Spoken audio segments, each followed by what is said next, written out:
ನಮಸ್ಕಾರ ಎಲ್ಲರಿಗೂ.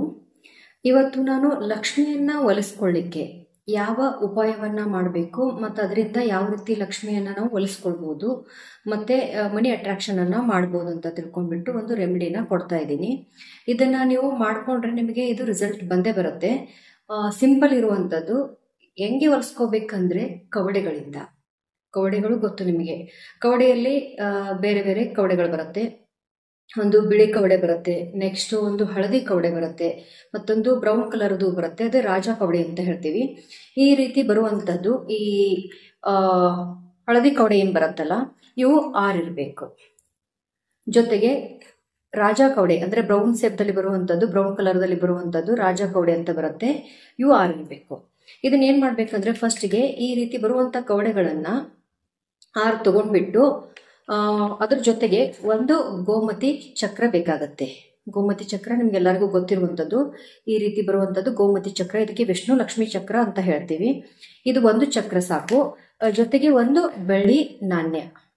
ಈ ರೀತಿ ಚಿಕ್ಕದಾದ್ರೂ ಸರಿ, ಇಲ್ಲಾಂದ್ರೆ ಲಕ್ಷ್ಮಿ ಕಾಯಿನ್ ಕೂಡ ಬೆಳ್ಳಿದಿದ್ರು ಕೂಡ ಆಗತ್ತೆ. ಇದನ್ನ ನೀವು 6 ಬಿಳಿ ಕವಡೆಗಳು, ಒಂದು ಗೋಮತಿ ಚಕ್ರ, ಜೊತೆಗೆ ಈ ರೀತಿ ಬರುವಂತಹ ಕವಡೆಗಳು ಮತ್ತೆ ಗೋಮತಿ ಚಕ್ರ, ಒಂದು ಕಾಯಿನ್ ಅನ್ನ ಒಂದು ಲೋಟದಲ್ಲಿ ಹಾಕಿಡ್ತೀರಾ. ಮತ್ತೊಂದು ಲೋಟದಲ್ಲಿ ಏನ್ ಮಾಡ್ಬೇಕಾಗತ್ತೆ ಅಂದ್ರೆ ಈ ರಾಜ ಕವಡೆ, ಈ ಬ್ರೌನ್ ದಲ್ಲಿ ಬರುತ್ತಲ್ಲ ಈ ರಾಜ ಕವಡೆಯನ್ನ ತಗೋತೀರಾ. ಇದು ಮಾಟ ಮಂತ್ರದಿಂದ ಮುಕ್ತಿಯನ್ನ ಕೊಡುತ್ತೆ, ದೃಷ್ಟಿ ಬಾಧೆಯನ್ನ ತೆಗೆದು ಹಾಕತ್ತೆ, ತುಂಬಾ ಹೆಲ್ಪ್ ಆಗುವಂತ ಕವಡೆಗಳು.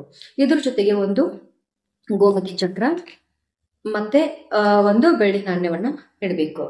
ಮತ್ತು ಮಾಡುವಂತ ಪ್ರೊಸೆಸ್ ಹೆಂಗಂದ್ರೆ ಇದನ್ನ ಪೂಜೆಯನ್ನ ಫಸ್ಟ್ ನೀವು ಇದನ್ನ ತರಬೇಕಾದಂತ ಕವಡೆಗಳು ದಿನ ಬಂದ್ಬಿಟ್ಟು ಶುಕ್ರವಾರ ಅಮ್ಮನವರ ವಾರ, ಲಕ್ಷ್ಮೀ ವಾರ ಅಂತ ಹೇಳ್ತೀವಿ ನಾವು. ಅವತ್ತಿನ ದಿನ ಹೋಗ್ಬಿಟ್ಟು ನೀವು ಬೆಳಗ್ಗೆನಾದ್ರೂ ತಗೊಳ್ಳಿ, ಈವ್ನಿಂಗ್ ಹೊತ್ನಲ್ಲಾದ್ರೂ ತಗೊಳ್ಳಿ, ಒಟ್ಟು ಅವತ್ತಿನ ದಿನ ಮನೆಗೆ ತರಬೇಕು. ಮನೆಗೆ ತಂದಾದ ನಂತರ 6 ಕವಡೆ, ಒಂದು ಗೋಮತಿ ಚಕ್ರ, ಇದು ಹಳದಿ ಕಲರ್ ಏನ್ ಬರುತ್ತಲ್ಲ ಅದನ್ನ ಒಂದು ತಟ್ಟೆಯಲ್ಲಿ ಇಟ್ಬಿಟ್ಟು ಅದಕ್ಕೆ ಫಸ್ಟ್ಗೆ ಜಲಾಭಿಷೇಕವನ್ನ ಮಾಡಿ, ಮತ್ತೊಂದು ತಟ್ಟೆಯಲ್ಲಿ ಈ ರಾಜ ಕವಡೆಗಳನ್ನ ಇಟ್ಬಿಡಿ, ಅದಕ್ಕೆ ಜಲಾಭಿಷೇಕ ಮಾಡಿ. ಆಮೇಲೆ ಇನ್ನು ಬೇಕಾಗೋದು ನೆಕ್ಸ್ಟ್ ಬಂದ್ಬಿಟ್ಟು ಯಾವುದು ಹಸಿ ಹಾಲು ಅಂದ್ರೆ ರಾ ಮಿಲ್ಕ್ ಅಂತ ಹೇಳ್ತೀವಿ. ಆ ಹಸಿ ಹಾಲನ್ನ ತಗೊಂಡ್ಬಿಟ್ಟು ಮತ್ತೆ ಕವಡೆಗಳ ಮೇಲೆ ಅಭಿಷೇಕವನ್ನ ಮಾಡಬೇಕು. 2 ಸೈಡ್ ತಟ್ಟೆಯಲ್ಲಿ ಇಟ್ಟಿರ್ತೀರಲ್ಲ ಅದಕ್ಕೆ ಅಭಿಷೇಕವನ್ನ ಮಾಡಬೇಕಾಗತ್ತೆ. ಮಾಡಿ ಆದ ನಂತರ ಮತ್ತೆ ನೀರಿನಿಂದ ಅಭಿಷೇಕ ಮಾಡಬೇಕು. ಮತ್ತೆ ನೀರಿನಿಂದ ಅದನ್ನ ಶುದ್ಧ ನೀರಿನಿಂದ ತೊಳಿಬೇಕು. ಆಮೇಲೆ ಒಂದು ಲೋಟಕ್ಕೆ ಅಂದ್ರೆ ಬೆಳ್ಳಿ ಲೋಟ ಇದ್ರೂ ಸರಿ, ಇಲ್ಲ ಅಂದ್ರೆ ನಾರ್ಮಲ್ ಸ್ಟೀಲ್ ಲೋಟದಲ್ಲೂ ಕೂಡ ಅಥವಾ ಒಂದು ತಟ್ಟೆಯಲ್ಲೂ ಕೂಡ ನೀವು ಏನ್ ಮಾಡ್ಬೇಕು, ಸೆಪರೇಟ್ ಆಗಿ 6 ಹಳದಿ ಕವಡೆಗಳು, ಒಂದು ಗೋಮತಿ ಚಕ್ರ, ಜೊತೆಗೆ ಒಂದು ಬೆಳ್ಳಿ ನಾಣ್ಯ ಕಾಯಿನು ಅದನ್ನ ಇಡ್ತೀರಾ. ಆಮೇಲೆ ಒರೆಸ್ಬೇಕು. ತೊಳೆದಾದ ನಂತರ ಏನ್ ಮಾಡ್ತೀರಾ, ಶುದ್ಧ ನೀರಿನಿಂದ ತೊಳೆದ ನಂತರ ಚೆನ್ನಾಗಿ ಅದನ್ನ ಒಂದು ಕಾಟನ್ ಬಟ್ಟೆಯಿಂದ ಒರೆಸ್ಬಿಟ್ಟು ಒಂದು ಲೋಟದಲ್ಲಿ ಇಟ್ಬಿಡಿ, ಒಂದು ತಟ್ಟೆಯಲ್ಲಾದ್ರೂ ಇಟ್ಬಿಡಿ. ಅದೇ ರೀತಿ ಹಳದಿ ಕವಡೆಗಳನ್ನು ಒಂದು ಲೋಟ ಅಥವಾ ತಟ್ಟೆಯಲ್ಲಿ ಇಟ್ಬಿಡಿ. ಲಕ್ಷ್ಮಿ ಫೋಟೋ ಇರುತ್ತಲ್ಲ ಮನೆಯಲ್ಲಿ ಪೂಜೆ ಸ್ಥಾನದಲ್ಲಿ, ಅಲ್ಲಿ ನೀವೇನ್ ಮಾಡ್ಬೇಕಂದ್ರೆ ಆ ದೇವಿ ಎದುರಿಗೆ ಒಂದು ಕಲಶ ಸ್ಥಾಪನೆ ಮಾಡಿದ್ರೆ ಕಲಶದ ಎದುರಿಗೆ ಹೋಗ್ಬಿಟ್ಟು ಒಂದು ಪಕ್ಕಕ್ಕೆ, ಒಂದು ರೈಟ್ಗೆ ಒಂದು ಲೆಫ್ಟ್ಗೆ ಅಂತ ಇಟ್ಬಿಡಿ. ಇಲ್ಲಪ್ಪ ಫೋಟೋ ಇದ್ರು ಫೋಟೋ ಎದುರಿಗೆ ಕೂಡ ರೈಟ್ ಮತ್ತು ಲೆಫ್ಟ್ಗೆ ಈ ರೀತಿ ಇದನ್ನ ಈ 2 ಲೋಟಗಳನ್ನ ಇಟ್ಬಿಡಿ. ಮತ್ತೆ ಸಂಕಲ್ಪ ಮಾಡ್ಕೋಬೇಕು ಇಲ್ಲಿ ಏನಂದ್ರೆ, ಅಮ್ಮ ನೀನು ಕವಡೆಯಲ್ಲಿ ನಮ್ಮ ಮನೆಯಲ್ಲಿ ಬಂದು ಉಳ್ಕೊಳ್ತಾ ಇದೀಯಾ, ಇದರಿಂದ ನಮ್ಮ ಫೈನಾನ್ಸಿಯಲ್ ಕಂಡೀಷನ್ ಅಂದ್ರೆ ಹಣಕಾಸಿನ ವ್ಯವಹಾರದಲ್ಲಿ ಸುಧಾರಣೆ ಆಗತ್ತೆ, ತುಂಬಾ ಚೆನ್ನಾಗಿ ದುಡ್ಡು ಬರುತ್ತೆ, ಬಂದದ್ದು ಸೇವಿಂಗ್ ಆಗತ್ತೆ, ಯಾವಾಗ್ಲೂ ನಿನ್ನ ಮನೆಯಲ್ಲೇ ಇರ್ತೀಯಾ ನಮ್ ಜೊತೆಗೆ. ಮತ್ತೆ ಅನ್ನೆಸರಿ ಎಕ್ಸ್ಪೆಂಡಿಚರ್ ಏನ್ ಮಾಡ್ತಿರ್ತೀವಲ್ಲ ಅದೆಲ್ಲ ಕೂಡ ನಮ್ದು ತೆಗೆದು ಹಾಕ್ಬಿಟ್ಟು ನಮ್ಗೆ ಎಲ್ಲಾ ರೀತಿಯಿಂದ ಸುಖ ಸಮೃದ್ಧಿಯನ್ನ ಕೊಡು ತಾಯಿ ಅಂತ ತಿಳ್ಕೊಂಡು ಲಕ್ಷ್ಮಿಯಲ್ಲಿ ನಾವು ಪ್ರಾರ್ಥನೆಯನ್ನ ಮಾಡ್ಕೊಳ್ಬೇಕು. ಮಾಡ್ಕೊಂಡ್ ಆದ ನಂತರ ಇದಕ್ಕೆ ತುಪ್ಪದ ದೀಪವನ್ನ ಹಚ್ಬೇಕಾಗತ್ತೆ. ಜೊತೆಗೆ ಕುಂಕುಮ, ಈ ವಿಭೂತಿ, ಅರಿಶಿನ ಏನ್ ಬರುತ್ತಲ್ಲ ನಾರ್ಮಲ್ ಸಿಂಪಲ್ ಪೂಜೆಯನ್ನ ಮಾಡ್ಕೊಳ್ಳಿ ಕವಡೆಗಳಿಗೆ. ಆಮೇಲೆ ಅದಾದ ನಂತರ ಧೂಪ ದೀಪವನ್ನ ಬೆಳಗಿ ಮನಸ್ಸಲ್ಲಿ ಸಂಕಲ್ಪ ಆದ ನಂತರ ಓಂ ಶ್ರೀಂ ಬ್ರಿಜಿ, ಓಂ ಶ್ರೀಂ ಬ್ರಿಜಿ, ಓಂ ಶ್ರೀಂ ಬ್ರಿಜಿ ಈ ಮಂತ್ರವನ್ನ ನೀವು 108 ಬಾರಿ ಅಂದ್ರೆ ಜಪಮಾಲೆಯನ್ನ ತಗೊಂಡ್ಬಿಟ್ಟು ಓಂ ಶ್ರೀಂ ಬ್ರಿಜಿ, ಓಂ ಶ್ರೀಂ ಬ್ರಿಜಿ, ಓಂ ಶ್ರೀಂ ಬ್ರಿಜಿ ಅಂತ ತಿಳ್ಕೊಂಡು ಈ ಬೆರಳನ್ನ ಟಚ್ ಮಾಡದಲೆ ಜಸ್ಟ್ ಈ ಬೆರಳಿನಿಂದ ಜಪಮಾಲೆಯನ್ನ ತಗೊಂಡ್ಬಿಟ್ಟು ಹೇಳಿ.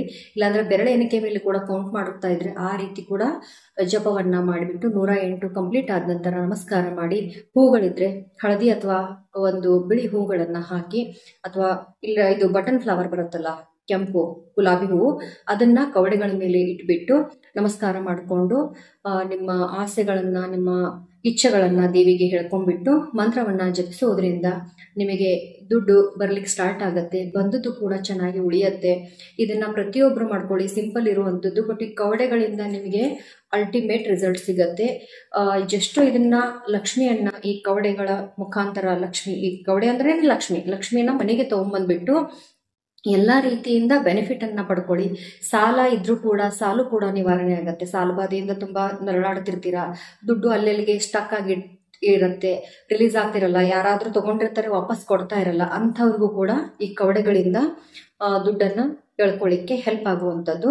ಪ್ರತಿಯೊಬ್ರು ಇದನ್ನ ಮಾಡ್ಕೊಂಡ್ಬಿಟ್ಟು, ಅಂದ್ರೆ ಈ ಕವಡೆಗಳನ್ನ ತಂದು ಲಕ್ಷ್ಮಿಯನ್ನ ತಂದ್ಬಿಟ್ಟು ಪೂಜೆಯನ್ನ ಮಾಡ್ಕೊಂಡು ಇದ್ರ ಬೆನಿಫಿಟ್ ಅನ್ನ ಪಡ್ಕೊಳ್ಳಿ ಅಂತ ಹೇಳ್ತೀನಿ.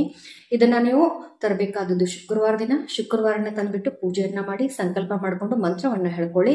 ದಿನಂಪ್ರತಿ ನೀವು ಯಾವ ರೀತಿ ದೇವರ ಪೂಜೆ ಮಾಡ್ತಿರ್ತೀರಲ್ಲ ಅದೇ ರೀತಿ ದಿನ ನಾವು ಇದಕ್ಕೆ ಅಭಿಷೇಕ ಮಾಡೋ ಅವಶ್ಯಕತೆ ಇಲ್ಲ. ಜಸ್ಟ್ ತೊಳೆದ್ಬಿಟ್ಟು ಕುಂಕುಮ ಅರಿಶಿನ ವಿಭೂತಿಯನ್ನ ಹಚ್ಬಿಟ್ಟು ಮಂತ್ರವನ್ನ ಜಪಿಸುವುದರಿಂದ ನಿಮ್ಮ ಕೆಲಸ ಕಾರ್ಯಗಳ ಆಗ್ಲಿಕ್ಕೆ ಸ್ಟಾರ್ಟ್ ಆಗತ್ತೆ.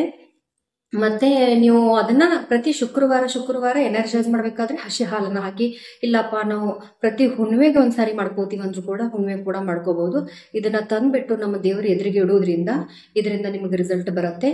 ಈ ಒಂದು ಕವಡೆಯಿಂದ ಪರಿಹಾರವನ್ನ ಮಾಡ್ಕೊಳ್ಳಿ. ದುಡ್ಡನ್ನ ಅಟ್ರಾಕ್ಷನ್ ಅಂದ್ರೆ ಮನಿ ಅಟ್ರಾಕ್ಷನ್ ಮಾಡ್ಕೊಳ್ಳುವಂತ ಪರಿಹಾರವನ್ನ ಮಾಡ್ಕೊಂಡು ಎಲ್ಲರೂ ಬೆನಿಫಿಟ್ ಅನ್ನ ತಗೊಳ್ಳಿ ಅಂತ ಹೇಳಿ ತಮ್ಮೆಲ್ಲರಿಗೂ ಒಳ್ಳೇದಾಗ್ಲಿ ಅಂತ ಹೇಳ್ತೀನಿ. ನಮಸ್ಕಾರ.